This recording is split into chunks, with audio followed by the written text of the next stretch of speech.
Peace, gratitude, and highest heart love. Welcome to the YouTube live book reading of Animal Speak by Ted Andrews. Learn the language of the animals, the spiritual and magical powers of creatures, great and small. I'm your moderator and narrator, Uriel Riley. So, we pick up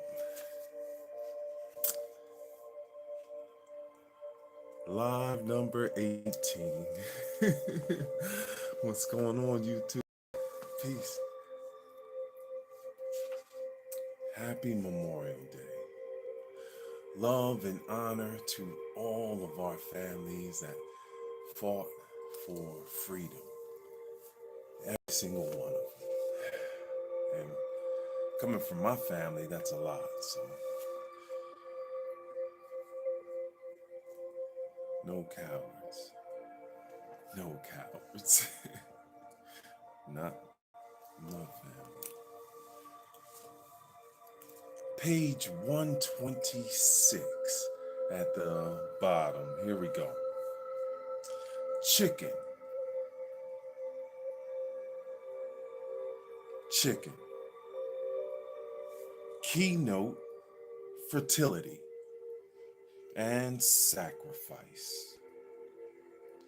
Cycle of power, year round and daybreak. The chicken is one of the first birds ever to be domesticated, and even though it is a domesticated bird, it still has a great deal of symbolism and significance to it. The word chicken comes from the Anglo-Saxon word sesen, sison, referring to a young domestic fowl. It is a descendant of the pheasants of galliforms, fowl-shaped birds. Examining the significance of wild pheasants may provide even further insight. Because of their egg-laying ability, chickens are always associated with fertility. The feathers of the chicken were used to stuff bedding, the primary place of sexual activity. They have also been, throughout history, a common animal used in sacrificial rites. This explains only partially half of its keynote. Sacrifice has ties to the ancient mystery of sexuality. In the fertilization process, the male seed is sacrificed to impregnate the female egg. Because ejaculation occurs outside of the body, it has correspondences to the act of sacrifice. Even in Shakespearean times, this was common knowledge. The word die in many of his plays had a slangy, punish, double meaning that corresponded to orgasm or ejaculation. This was known to the common folk audiences of that time. Forms of divination surrounded the use of eggs and chickens. It was considered unlucky if a hen laid an even number of eggs. Eggs laid on Good Friday were an assurance of fertility in all areas of your life. Deities were invoked through the simple act of throwing grains to chickens. If the chickens were listless in their eating, then it indicated that the gods must be angry. Here we go. Cock.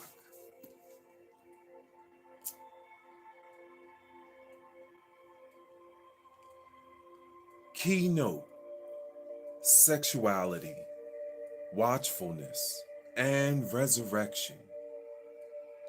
Cycle of power, daybreak. The cock, or rooster, has a long history of symbolism associated with it. Its primary symbolism is that of sexuality because one rooster will fertilize and serve an entire brood of hens. Because of sir because of its early morning crowing, it is often considered a solar symbol. Every morning the sun resurrects itself, and the cock heralds this resurrection. It is because of this same activity that it is considered the enemy of ghosts and evil spirits, which roam free at night and are bound during the day. Another reason for its association with resurrection is the old tale of how a cock heralded Christ's birth. The cock is extremely vigilant in its activities with the hens in its yard. It is very active, moving often among them, and many believe that this is a reminder to be vigilant and keeping things of the spirit first.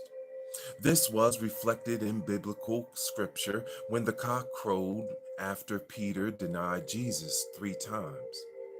This idea of spiritual vigilance was expanded upon in the 4th century as the belief arose that a cock would sing out when Judgment Day arrived. Welcome, everyone. Peace, hi, heart, love. Reading Animal Speak by Ted Andrews. The spiritual and magical powers of creatures great and small, and they will all be in the playlist, and you can read the whole book with us just like all the other ones. This is the part of YouTube where we read books and learn from masters. Thank you. We're in page 127 in the middle for those reading along. Resurrection is the old tale of how cock heralded Christ's birth. The cock is extremely vigilant in its activities with the hens in the yard. Yes, okay. When Judgment Day arrived. A cock as a totem may even reflect past lives associated with the early Christianity, or it may even go back further to ancient Greece. In Greek mythology, the cock is associated with a story of love between Ares and Aphrodite. In this story, Ares commissions Electron, which is a cock, to keep watch over Aphrodite. It was also a symbol for Cadmilu in the Samothracian mysteries and the Samothracian, yes, mysteries. It is the early Gnostics. The cock was a major form of the god Abraxas. Abraxas was the rooster held headed god with serpent feet. In womb, light and darkness are both united and transcendent. The cock will always be a totem of great power and mystery. It has ties to the ancient past and clues to your own powers in future. The rooster is also one of the 12 signs of the zodiac in traditional Chinese astrology. It is a sign of enthusiasm and humor. Roosters are considered very eccentric and colorful, but they do have a direct approach to life. If the rooster is your totem, it may be telling you the same thing. Or it may have shown up to teach you how to be more direct. A rooster can stimulate a new sense of optimism, and it will help you to come to terms with your own wonderful eccentricities. All right, now we're at the middle of page 128. Cowbird. Cowbird. Keynote. Parent and child relationships. Cycle of power.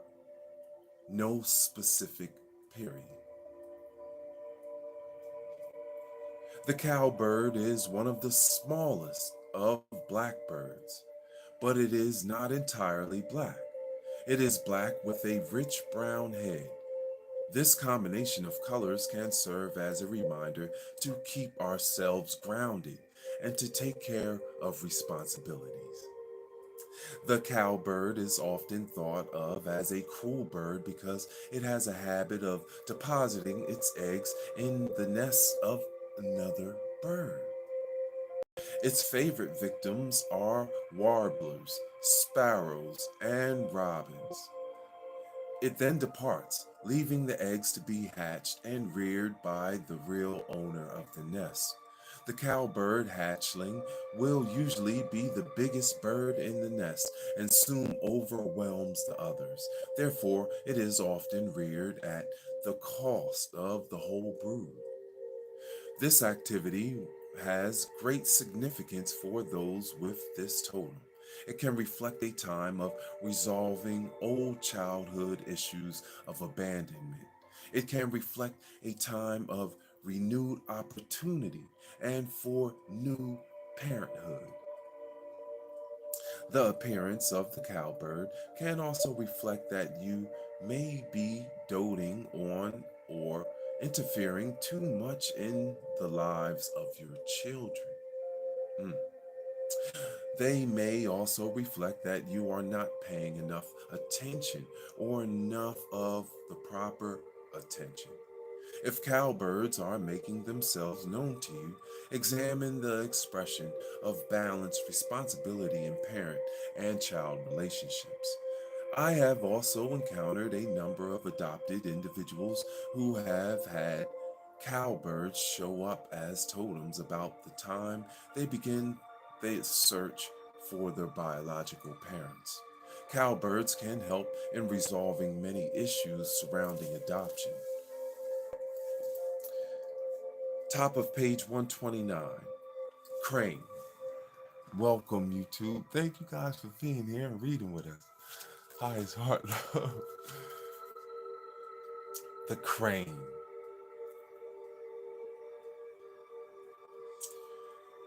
Keynote, longevity, and creation through focus. Hear that? It's really good.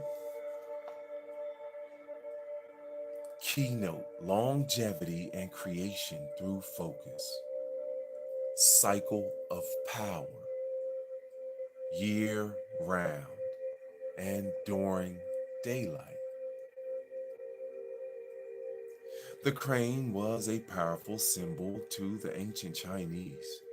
It is a symbol of justice and longevity, and it is one of many solar symbols.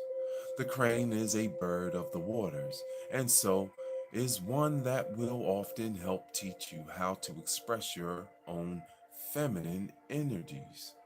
The whooping crane, since the early part of this century, has been a symbol of the wildlife conservation movement. At one point, due to hunting, they almost became extinct. If the crane has shown up in your life as a totem, it could very well reflect that you are about to recover what had almost become extinct within you. Most photos of cranes only reveal the adult birds. This is partly due to the fact that the young are very scarce and also because the parents are highly secretive in rearing their vulnerable young. This can reflect a new sense of protectiveness or even a need for secrecy in regard to something new you have given birth to or are about to give birth to. Although the crane lays two eggs, but usually only raises one, it will also reflect the importance of not dividing your attention, especially in rearing your children, be they your actual children or symbolic children, as in the case of special projects. Women who have cranes as totems do better to stay at home with the children rather than to divide their time between work and motherhood. If this is impossible, as it is often the case in today's world, the crane can teach you how best to accomplish both. The crane can also provide possible clues to past life experiences. In China, it is the patriarch of the feathered tribe, and in Japan, it is the honorable Lord Crane. It is usually depicted with the sun and the pine trees in Oriental art. In direct contrast, in Celtic mythology, it is sacred to the king of the underworld and heralds war and death. One of the most remarkable aspects of this bird is its loud whooping sound. Its haunting tone is reminiscent of a primal celebration over birth. The crane can teach you how to celebrate your creative resources and keep them alive, regardless of the condition in which they are manifest, both by simply having the proper focus in your life. All right, crow. This one is deep, and this will be the last bird we'll read for today and let you enjoy the rest of Memorial Day. Honor and highest heart love to our friends and family, my daughter Isis, highest heart love. The Crow, keynote, the secret of creation. Oh, let me say that again. All right, this is deep. This is really good. Crow, keynote, the secret magic of creation is calling. Cycle of power, all day, all year.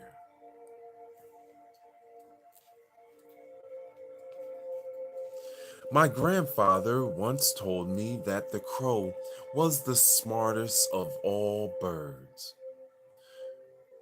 What's more, it even knew it was the smartest of birds and enjoyed it to the fullest. Mm. In fact, it was so smart that it chose to stay a crow rather than move on to some other area of evolution. It has a unique ability to outwit most birds, animals, and even humans at times. And they make for themselves a wonderful living. It can be thought of as another being who felt it was better to rule in hell than serve in heaven. Crows seem to have mastered it well. Crows intrigue us and they aggravate us. They and their other family member, the raven, have a great mysticism and mythology about them.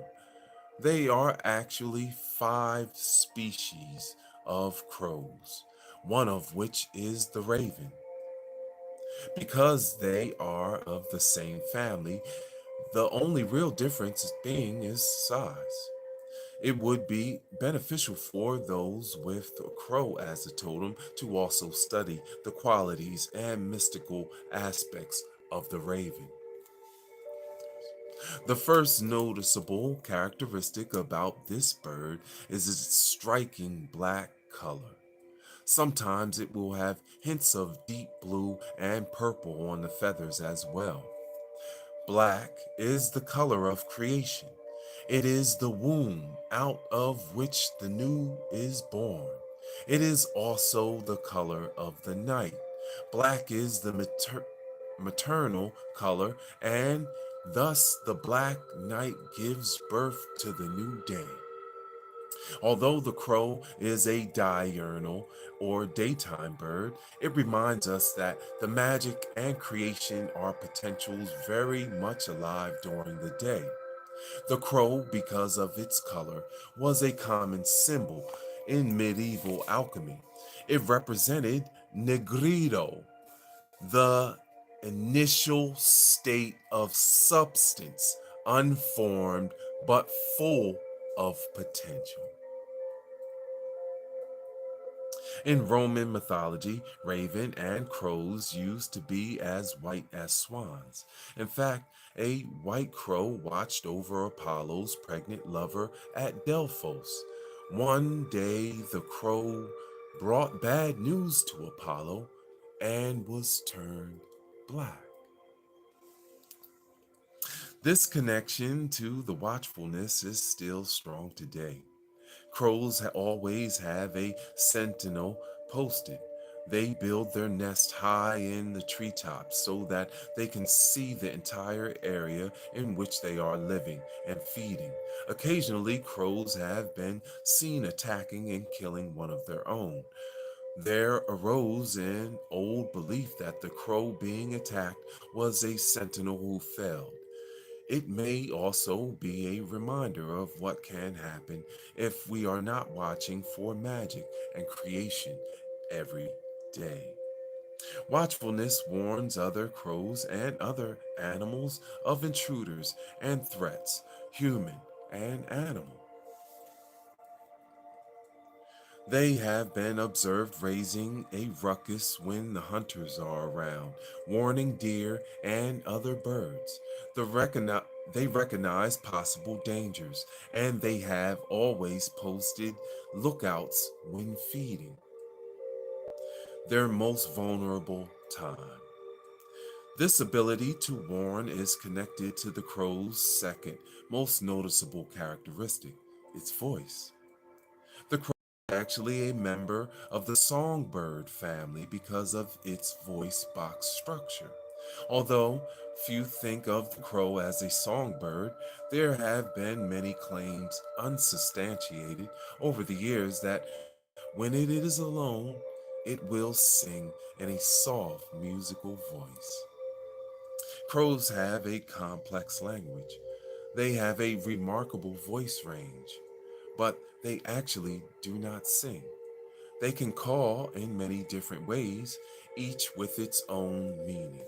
Learning to understand the language of crows is something we all can do with practice. Although it has a tongue, it does not use the tongue to make any sounds. Hmm. Pliny once wrote that if the tongue of the crow were split, it would learn to speak like humans. This, of course, was not true. All that would happen is that the crow bleeds to death. The calling out of the crow should remind us that magic and creation are calling out to us every day. Welcome, everyone. Thank you for being here to YouTube live book reading of Animals Speak. We are in the Bird Dictionary of Totems and in the middle of page 131, closing out the crow in chapter 10.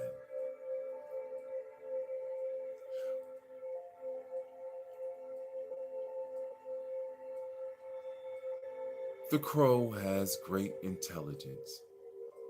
The great horned owl is probably the most deadly enemy of the crow.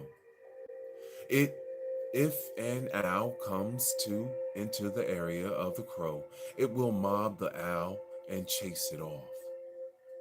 Crows know that if the owl discovers its nest, the night could bring death. Many crows have lost their life to the silent night hunts of owls. The crow has great intelligence.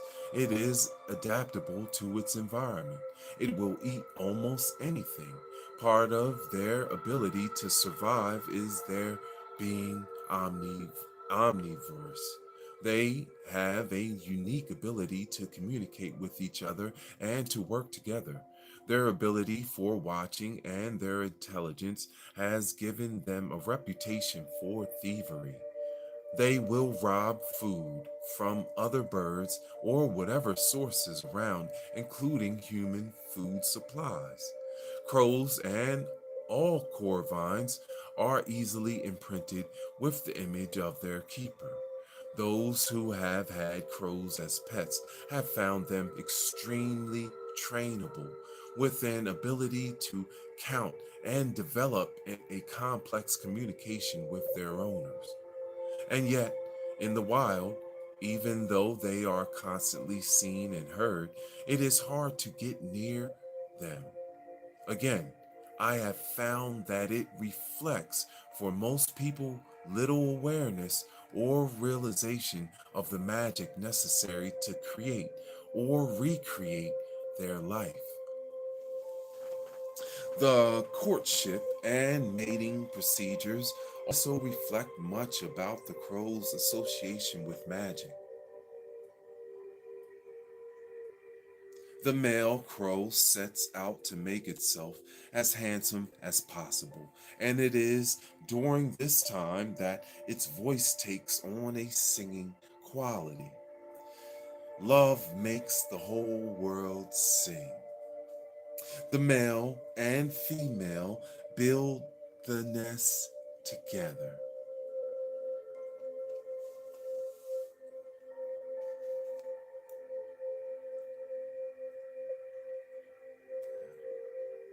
I love this part. This is one of my favorite parts. The nest is built high for protection and it is kept very clean. Even young crows do not foul their own nests. A little meditation of this will reveal much about health, home, and respect. Crows have a great mythology about them. This can reflect not only past life connections to those times and cultures, but also reflects some of the archetypal forces that it can connect with us. As with many animals, crows also have been known to predict tornadoes, rain, and other changes in weather by the way they fly. Working with crows can help you to see how the winds are going to blow into your life and how to adjust your own life flights. Crows have long been considered magical, and my grandfather once told me how even finding a dead crow was a sign of good luck. We have spoken of crows and their link to the Greek and Roman mythology, but they have appeared in others as well. In China, a three-legged sun crow was worshipped. It was a symbol of solitude. To the Athaspian, as Athapascan Indians of Alaska, a crow in the form of a raven was the creator of the world. To the Celts, the crow was also associated with creation. In biblical lore, the prophet Elijah was led by ravens and crows while hiding in the wilderness. In the Norse tradition, the god Odin had two ravens who were his messengers.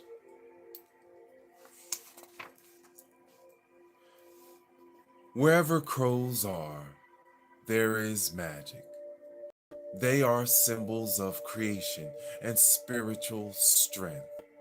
They remind us to look for opportunities to create and manifest the magic of our life. They are the messengers calling to us about the creation and magic that is alive within our world every day and available to us. And that's where we'll close and pause the reading for today of Animals Speak. Learn the language of the animals. the spiritual and magical powers of creatures, great and small. Highest heart love. Happy Memorial Day again. Love to all the family and friends. We did it. We have another reading coming up soon. So I will see you soon. Thank you for all the support. We're shooting for 500 subs. Thank you, God, for the likes and subs. Highest heart love. Y'all have a wonderful day. Peace and honor to you. Thank you for the hearts I saw. I saw those coming up. Much love. Thank you, guys. Peace.